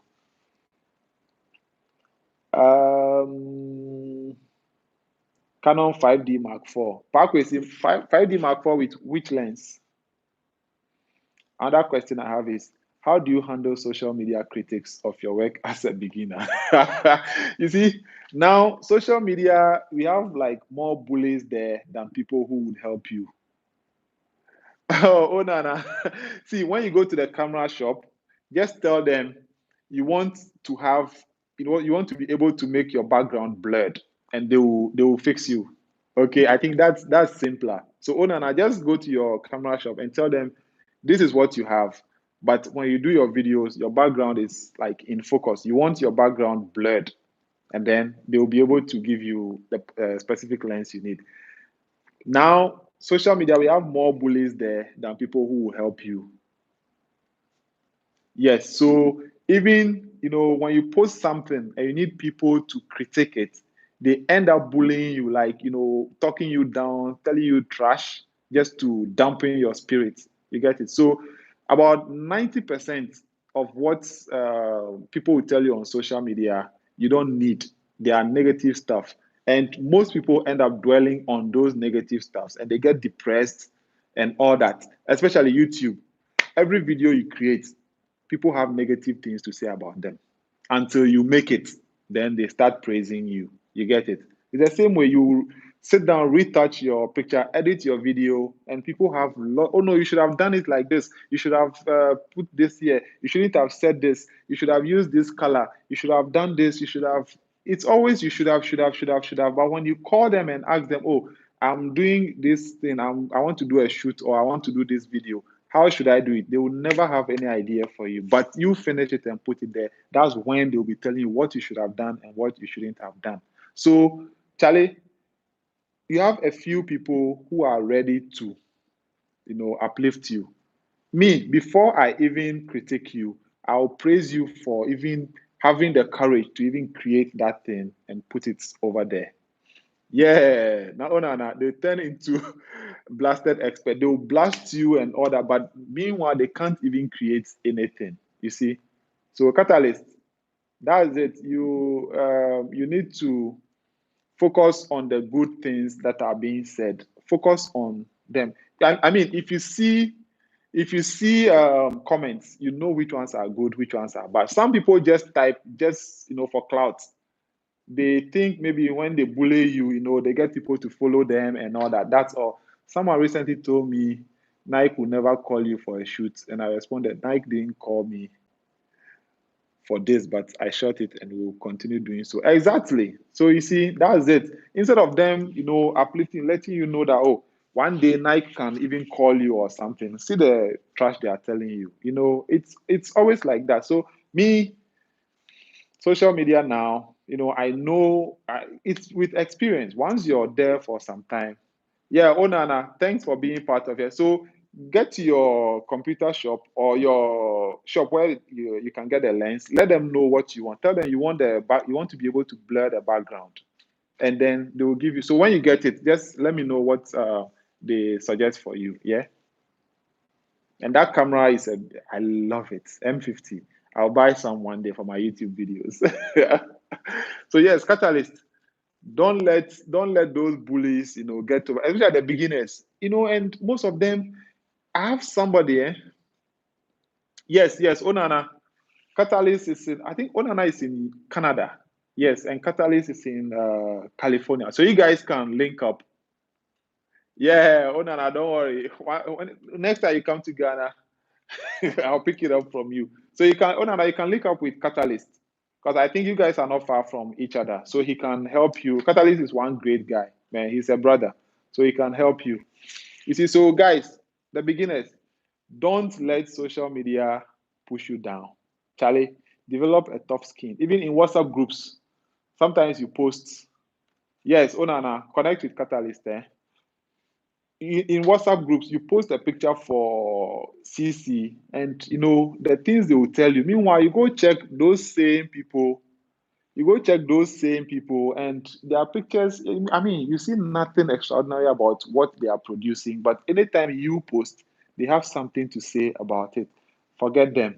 If they are not giving you any technical, all right, yeah, guys are connecting. If they are not giving you any technical upliftment, Charlie, don't pay attention to them. I know it will get to you some way somehow, but just develop a tough skin and Charlie, just learn to brush those things aside. Charlie, if nobody is telling you or if somebody is not telling you how to better your photography, all they do is tell you your picture is not nice. You should have used this model instead of this person. You should have done this instead of that. This is a shoot that I did. I mean, telling me next time raise the models like, okay, oh Nana, take care of yourself and take care of your soldiers for us. Enjoy your night. If you're not going to tell me that, oh, next time when you go, try and get the model, but you're looking at this picture and you're telling me as if I can change it in this picture. No, it's not possible. So you tell me what I can do next time to correct it. You get it? But telling me you should have made your model raise the leg 90 degrees. I mean, the picture has already been taken. How do I get her to raise her legs 90 degrees? You see? So learn to, go through the comments, pick the ones that will help you. Most of them, about 90% will be trash. So just leave them. You see? All right. Any more questions? Any more questions before we go? Any more questions? Or if you have anything to add, you can do so. Otherwise, Charlie, social media there, don't let it. Social media is good. Some of us, we've survived using social media for marketing, advertising, and all that, and it has helped us. But some people also let social media get to them too much, especially Twitter. Hey, M&E reactions. How are you doing? Welcome to our live session.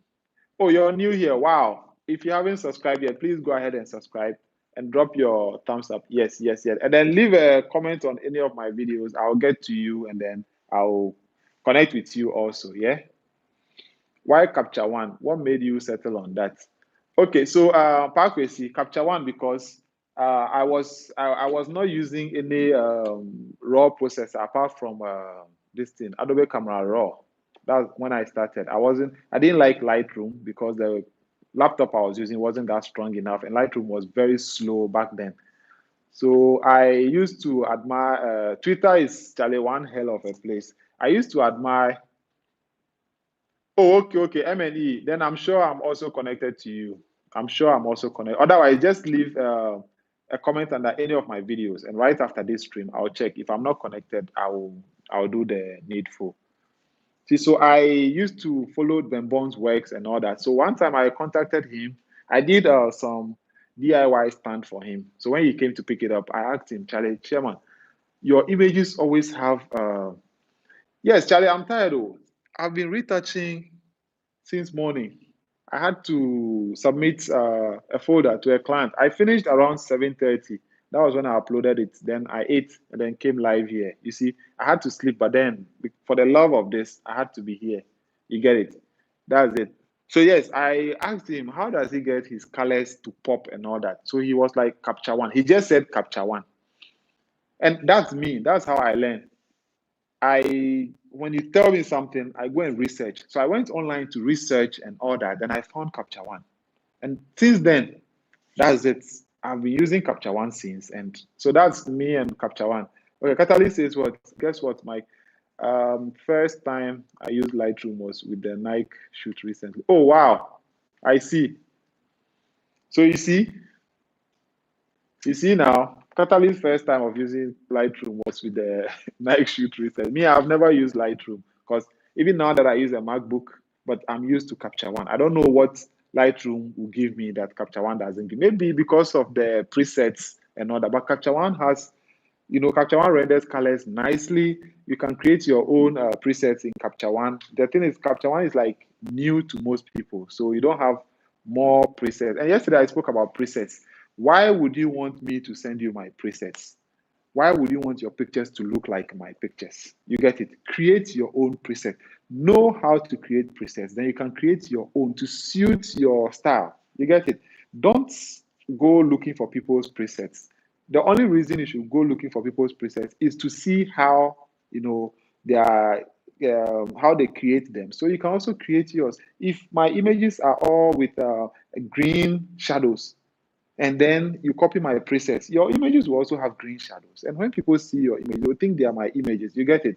Create your own identity. So when people see your images, they know this is you. You have, I need you get to follow my work page on IG. I really need your comments to upgrade. What's that? I need your comment to upgrade my works.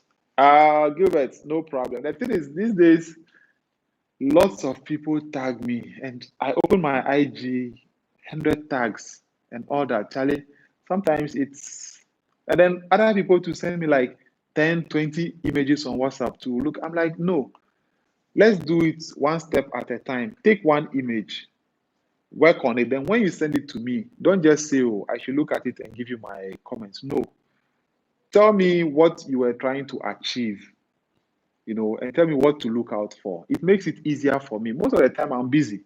So if you send the image like that and you say, oh, I should give you my view, like, I don't know where to start from. I don't have the time to now go and start looking at things. So just tell me, oh, Chief, how is my lighting or my retouching? I tried dodge and burn, or I tried frequency separation. So tell me, how did I fare? If you give me, a concise something, or Chief, I was trying to get a dark mood or something. So I did some dodge and burn here, and this place I did that. Then I'll be able to explain things to you. Yeah. I realized that Pixie Set works well with Lightroom. So when people select wedding pictures, you can easily see the selection. Yes, Catalyst, that's true. Pixie Set. And then Capture One also has Capture One has, I think, two services. They've added two new services to their sync something. So you can register with, I think there are two online catalogs like that are synced to Capture One. But because this place, over there, I understand it works well there, but here it doesn't work. But you send them the pictures, they will tell you they can't select. So do your own selection. So I understand if that works well for them. Otherwise, Capture One also has, I think, two. The last time I saw the update, they had two online galleries that can connect straight to Capture One. Because I was looking for that thing, especially the proof, so that if I shoot, let's say, a studio session, I don't want them to sit here behind my laptop and use like 1 hour to select. So I would want them to leave so that I can just send it to them. Then when they select over there, it just reflects in my Capture One. But Charlie, people don't want that. They want you to send it to their phones and all that. So that's some time to get there. So Gilbert and any other person who wants me to critique their work, please send one. Let's work with one image at a time. Don't send me 10, 20 images to look at. No, one image. WhatsApp it to me and tell me, give me a brief, description of what you were trying to achieve, what you've done and all that, so that I can guide you well. All right? Any more questions? So Catalyst, me mom there, I reset those two sets because I was thinking of switching to Lightroom because of no Catalyst, there's no need. If there are two from here when I get to my desktop, when I get to my working station, I will check it and see. There are two, I think at least two services. They added two new services because it's very, very necessary for that proof something. So you can send the proof version to your clients. They do their online. You can even let them download or just view. Then once they do it, it updates it here. Catalyst, I beg you, please. I beg you. I beg. It's like Donald Trump telling the French president to critique his work. I beg. You're on your own. You have a larger territory. You have a larger territory. Okay, guys, we are almost 2 hours. That 120 minutes is 2 hours, right? Yes, we are almost 2 hours through. So let's see if we can use the next 2 minutes to answer questions or say our goodbyes. Catalyst, I know it's now evening where you are, and here is night. I think is it 10 p.m. yet? Who knows the time? I can't see the time. Okay, so we have 28 thumbs up. Can we get it to 30? Just two more thumbs. Cassie, are you still here? Seun, are you here? Why are you quiet? What are you doing? Are you being a bad boy? So if you're here and you haven't liked the video, hey, Mr. M&E Reactions. Unfortunately, most of the people here are photographers, not content creators. So they might not interact with you as you may want. 10 p.m. Wow, already. Nice, nice, nice. Okay, 10 p.m. All right, all right. So we have like 2 minutes more to say our goodbyes. And if you have any question or something, so please, as I said, if you need me to critique your work, if you have my WhatsApp number, let's work with one image. Don't send me more than one image, and then give me a brief, something brief about that image, what you've done, what you try to achieve, and all that, and I can help you. Oh, Elder Champon, you're late, 2 hours late, but then the video is there. So, when I end it, you can go back and then watch it. But don't forget to drop your thumbs up. If you're using a phone, just close the chat, press thumbs up, and then tap on chat again. It will open. Yeah, 3 p.m. Oh wow, Catalyst, Charlie, I envy you. 3 p.m. I feel like we are, but you're now seeing the sun. I will be starting my YouTube channel. Yes, Catalyst, watch it. You keep long cry, dodo. Abba. And by now, cry, you should have started. So look sharp, and Catalyst. Yes, one more thumbs up so that we get 30 thumbs up before we leave here. We have like 1 minute more to say our goodbyes. Catalyst, Charlie, look sharp. I want you to be the next Manny Ortiz. The way that guy uses his Sony, he and his girlfriend, though. I've been watching them since. And this guy, Malgranja also. Malgranja and Tina. Eh? That I wanted to do just like Malgranja, but I lost focus along the way. So Catalyst, give us those California bridge things, the snow, shoot in the snow, shoot on the California bridge and all those things. Hey, the sun sets at 9 p.m. As I'm here by 4:35, the sun is gone. Hey, Asemo. Okay, we have one more thumbs up. One more. I see, Gilbert, I see 29. I still see 29 here. There is one more thumbs up. So whoever is holding our thumbs up should give us that one thumbs up and let's go. I still see 29 thumbs up. Seun, have you disappeared? Okay, summertime, the sun sets at 9 p.m. Hey! So what time do you sleep? Catalyst, if the sun sets at 9 p.m., what time are you able to sleep? Okay, so guys, if you're here and you haven't dropped your thumbs up, just close the chat window, press thumbs up, then press the chat again. It will come. We need just one more before we go off. We've exhausted 2 hours. It's 121 minutes. That's 2 hours. Wow. We've done well. We've done well. We've really done well. All right, guys. I think this is where we draw the curtain on tonight's session. We'll continue tomorrow. Tomorrow there's no shoot. Yes, because I need to work on some pictures and deliver. So there'll be no shoot tomorrow.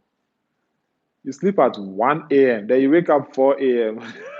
And wait, Kata, what time does the sun rise? If the sun sets at 9 p.m., what time does it rise? Is it the same 6 a.m.?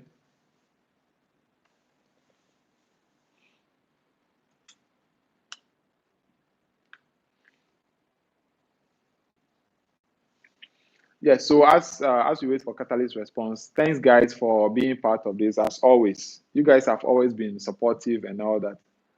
I love what you're doing. Thumbs up. Charlie, thanks, man. Thanks. We'll do more. Now that you're there, more collabo.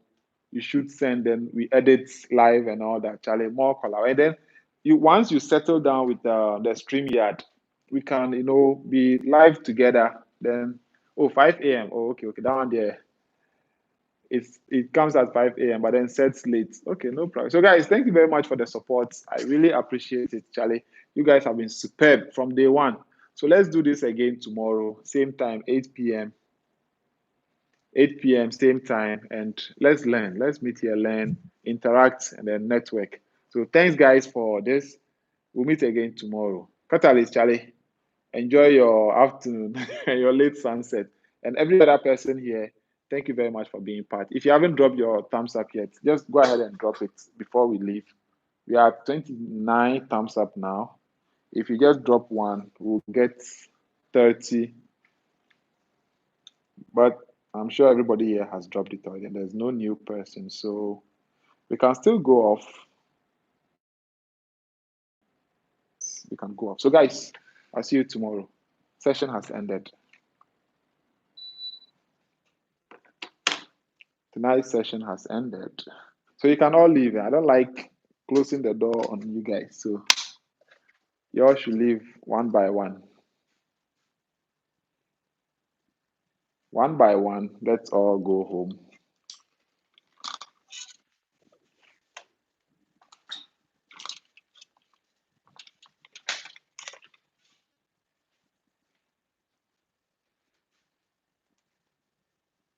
All right. Good night, guys.